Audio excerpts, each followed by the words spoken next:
So now we're going to go into a workout. So I'm going to press Start Workout right there. This first little page is just going to give you an overview of what the workout is. So this is your cue to say, okay, what machines or what equipment do I need available to me for this workout? And this is your chance to go and grab all that stuff. If there are any notes that I might have given to you about a section, that's right there. If you see one of those little notepads, there's a little note there on that. There's a little description of the exercise itself. And if I want to, for this whole workout, I can do rest timers. I can, autoplay any videos if this is my first time running through the workout. Sometimes that's a good idea. I can even download the workout. That way, if I'm going out of town and I have really bad internet or something like that, I'll be able to still yet log that workout later on. Or you can choose to print out the workout instead. So we're not going to do that today though. We're just going to go ahead and press Start Workout. And again, it's going to give you any overview of what the section is. So right here, it's telling me that there's alternate exercises available. We see that here with the cat-cow. So I'm going to start the section, and then I'm going to go into that drop down, and I'm going to choose the seated cat-camel, and it automatically changes it, right? So anytime I go into an exercise, I can push the play button on the video right here. I can also press this little I button, and what that'll do is it'll bring up written instructions on how to do this. And you can also add your own note, as in, a cue that maybe I gave you during our session, and it'll go straight into there. And it'll kind of remind you what you wanted to be able to do during that exercise itself.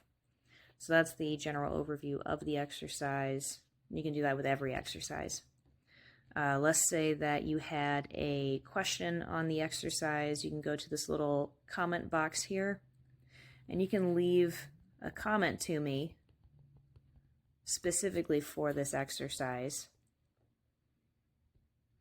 And just like with the general messages, you can leave a GIF if you want to be silly, or you can even leave a picture or a video comment. Like if you had questions about technique or form, you can do that here too, and it'll be very specifically for this exercise. Now, the little 3 dots here, we're going to take a look at that. You can choose to add a set or delete a set if you ended up doing it or not doing it. That's up to you. That's no problem. Right here, under each exercise, you'll find whether or not we want to do both sides and whether or not there's a tempo involved in the exercise itself. So for this tempo, it's move, hold for a few seconds, move, hold for a few seconds. And it's important to note as well that whenever we go into these exercises, I can change any parameters here as I see fit. So if I did 6 reps instead of 10, I can change that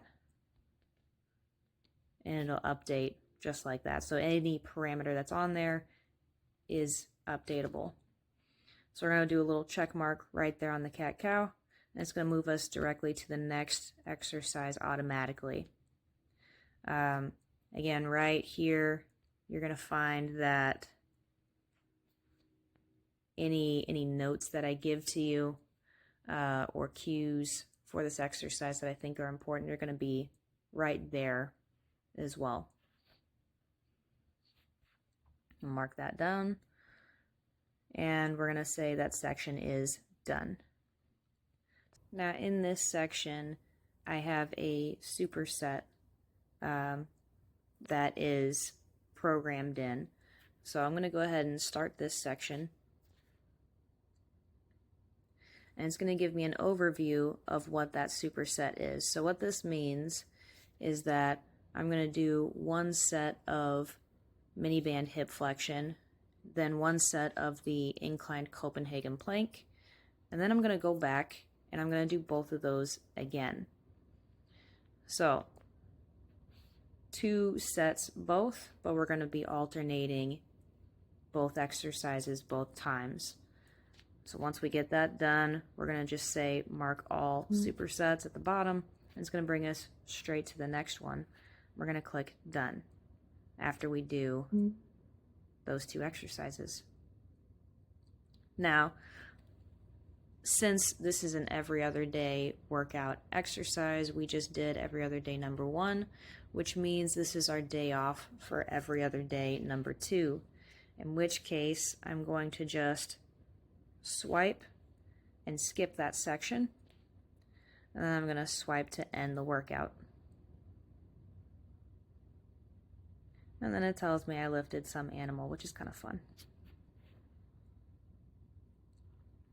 Alright, so once we get to this page, we can rate the workout to be easy, kind of snooze fest, would be moderate, challenging, difficult, or too difficult. And if we want to, we can leave a general comment on the workout itself. And then we're done. And we've done workouts and an activity today. And that shows up right here. And if you want to, you can review those.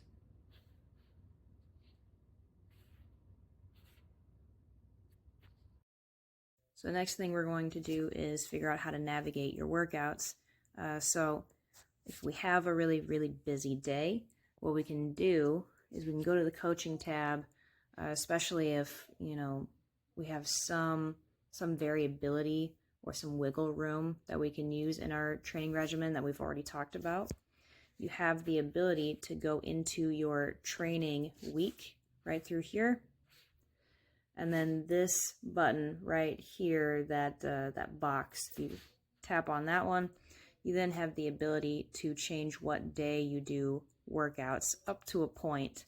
You can change them up to that week, okay? So we're going to go ahead and rearrange it that way. And now whenever we go back into the coaching app, we see that we have 2 different days that have a workout scheduled.